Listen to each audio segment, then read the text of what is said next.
नमस्कार, मी Vrushali Patil 8 PM special रिपोर्टमध्ये आपलं स्वागत करते। सुरुवातीची बातमी आहे, नव्या वर्षाला सुरुवात झाली आणि याच वर्षी म्हणजे पुढच्या 3 महिन्यात लोकसभेच्या प्रचाराला सुरुवात होईल। महाराष्ट्रात महाविकास आघाडी आणखी भक्कम करण्यासाठी वंचितला सोबत घेणार असं तिन्ही पक्ष सांगतात। मात्र प्रकाश आंबेडकरांना ठोस मेसेज काही दिला जात नाही आणि त्यावरून आंबेडकरांनी महाविकास आघाडीला रोखठोक सवाल केलाय। पाहूया।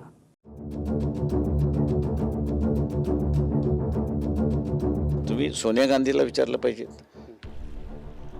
तुम्ही शरद पवारांना विचारलं पाहिजे आणि तुम्ही उद्धव ठाकरेंना विचारलं पाहिजे। त्याच्यामुळे त्यांना तुम्ही विचारा की बा तुम्हाला हा फॉर्म्युला मान्य आहे की न मान्य आहे। महाविकास आघाडीचा लोकसभेचा फॉर्म्युला घोषित होण्यासाठी विलंबाचं कारण प्रकाश आंबेडकरांची वंचित असल्याचं दिसतंय। वंचितकडून प्रकाश आंबेडकर यांनी महाविकास आघाडीमध्ये समाविष्ट करण्यासाठी पत्र लिहून प्रत्येकी 12 जागांचा फॉर्म्युला दिलाय। त्यामुळे फॉर्म्युला मान्य आहे की नाही हे सांगा असा रोखठोक संदेश आंबेडकरांनी दिलाय।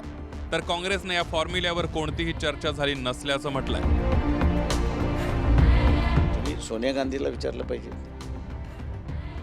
तुम्ही शरद पवारांना विचारलं पाहिजे आणि तुम्ही उद्धव ठाकरेंना विचारलं।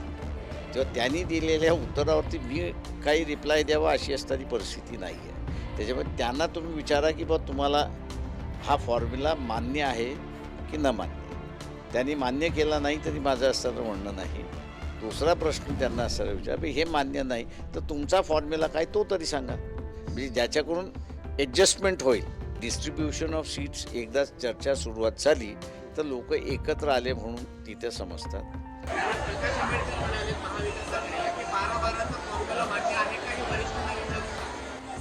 आमच्याशी कुठली चर्चा नाही आणि त्या पद्धतीची कुठली चर्चा नाही, त्याच्याबद्दल वक्तव्य करणं चुकीचं आहे। प्रकाश आंबेडकरांना सोबत घ्यायचं आहे असं खुद्द शरद पवारही म्हणतायत। काँग्रेसचे प्रदेश अध्यक्ष नाना पटोलेही तेच म्हणतायत आणि उद्धव ठाकरेंची वंचित सोबत युतीच असल्यानं आधीपासूनच त्यांची अनुकूलता आहेच। मग अडलं कुठे तर जागा वाटपाच्या आकड्यांवरून। त्यामुळे इंडिया आघाडीचे वंचितसाठी दरवाजे बंदच असल्याचं प्रकाश आंबेडकरांनी म्हटलंय। आता तो त्यांनी ठरवायचा आहे की कधी आम्हाला प्रवेश द्यायचा आहे। तो आमच्यासाठी अजून तरी दारं बंद आहेत। आता संजय राऊत यांनी देखील सहमती दर्शवलेली आहे। आता असे इंडिव्हिज्युअल सहमती नाही ना, ते इंडिया आघाडीची सहमतीचा प्रश्न आहे।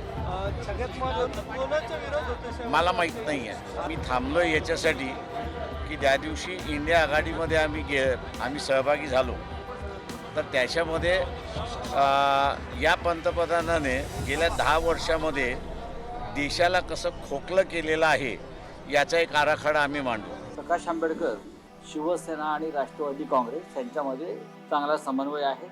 प्रकाश आंबेडकर आणि उद्धव ठाकरे यांचा संवाद आहे। प्रकाश आंबेडकर आणि माननीय शरद पवार यांचाही संवाद आहे। महाविकास आघाडीमध्ये त्यांना स्थान राहावं यासाठी आमच्या चर्चा सुरू आहेत।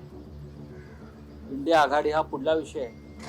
आम्ही महाराष्ट्राचा विचार करतो आहोत। महाराष्ट्रामध्ये 48 पैकी किमान 40 जागा आम्ही जिंकाव्यात।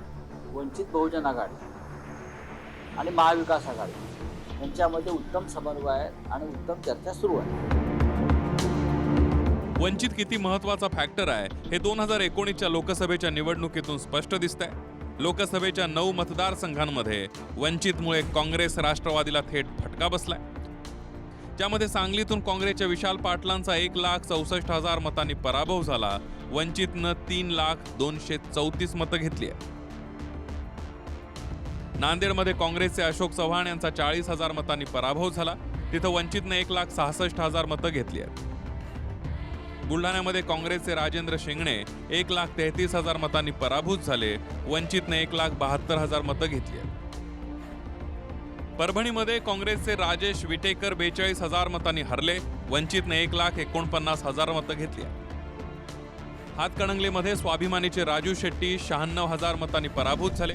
वंचितने 1,23,000 मतं घेतली।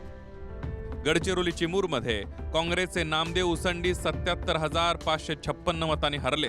वंचितला इथं 1,11,000 मतं मिळाली। बीडमध्ये राष्ट्रवादीच्या बजरंग सोनावणे 1,68,000 मतांनी पराभूत झाले। तिथंही वंचितनं 92,000 मतं घेतली। हिंगोलीमध्ये काँग्रेसच्या सुभाष वानखेडेंचा 2,77,000 मतांनी पराभव झाला. वंचितला इथंही 1,74,000 मतं मिळाली. छत्रपती संभाजीनगरमध्ये MIM वंचितची युती होती आणि इथं MIM वंचित युतीचे उमेदवार इम्तियाज जलील जिंकून आले. हे झालं लोकसभेचं. 2019च्या विधानसभेत वंचित आणि MIMची युती तुटली तरीही 288 मतदारसंघांपैकी 32 जागांवर वंचितमुळे काँग्रेस राष्ट्रवादीचे उमेदवार पराभूत झाल्याच्या आकडेवारीवरून समोर आले. 32 जागांवर काँग्रेस राष्ट्रवादीचे उमेदवार अगदी 5 ते 10,000 मतांच्या फरकानं हरले आणि याच 32 मतदारसंघात वंचितच्या उमेदवारांनी 10,000हून अधिक मतं घेतली आहेत. म्हणजेच काय तर मतविभाजनी टाळायचे असेल तर प्रकाश आंबेडकरांसोबतच महाविकास आघाडीला शेक हँड करावाच लागेल असं आकडेवारी सांगतेय. मोठी आमचा ठरलेला आहे ॲक्च्युली फॉर्म्युला. तो त्याचा फक्त शिक्कामोर्तक व्हायचंच राहिले. बाकी फॉर्म्युला सगळा आमचा मागच्या वेळेस जेव्हा माननीय उद्धवजी, आदरणीय पवारसाहेब आणि सोनियाजी वगैरे आणि खडगे साहेब हे जेव्हा दिल्लीत मागच्या मीटिंगला आम्ही सगळे जे वरिष्ठ नेते होते त्या मीटिंगला, तिथे मोठा एक इन्फॉर्मली त्याच्यावर शिक्कामोर्तक झालेलंच आहे. ते फक्त आता ऑफिशियल एक पुढच्या 8-10 दिवसात होईल. प्रकाशजींना नक्कीच इंडिया आघाडीमध्ये एक मोठा रोल हा नक्कीच नेहमीच राहील. प्रत्येकी 12 जागांच्या फॉर्म्युल्याच्या पत्राला 5 दिवस झालेत. त्यावर काँग्रेस, शरद पवार गट आणि उद्धव ठाकरेंनीही उत्तर दिलेलं नाहीये. त्यामुळे प्रकाश आंबेडकरांनी भूमिका तरी स्पष्ट करा असं उघडपणे विचारलंय.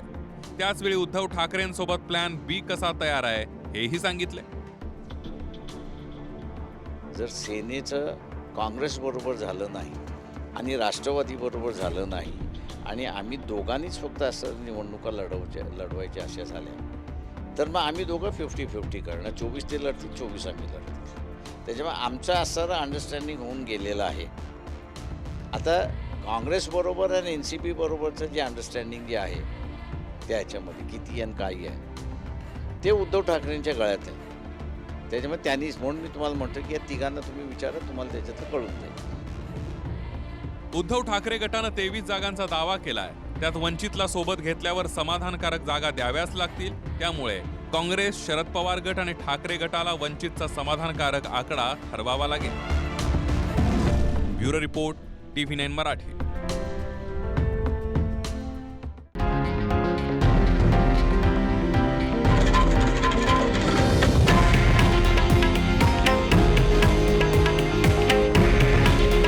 हे आहे देशातील नंबर 1 न्यूज नेटवर्क आणि आपण पाहत आहात TV9 मराठी. काळजी तुमची, हित महाराष्ट्राचं.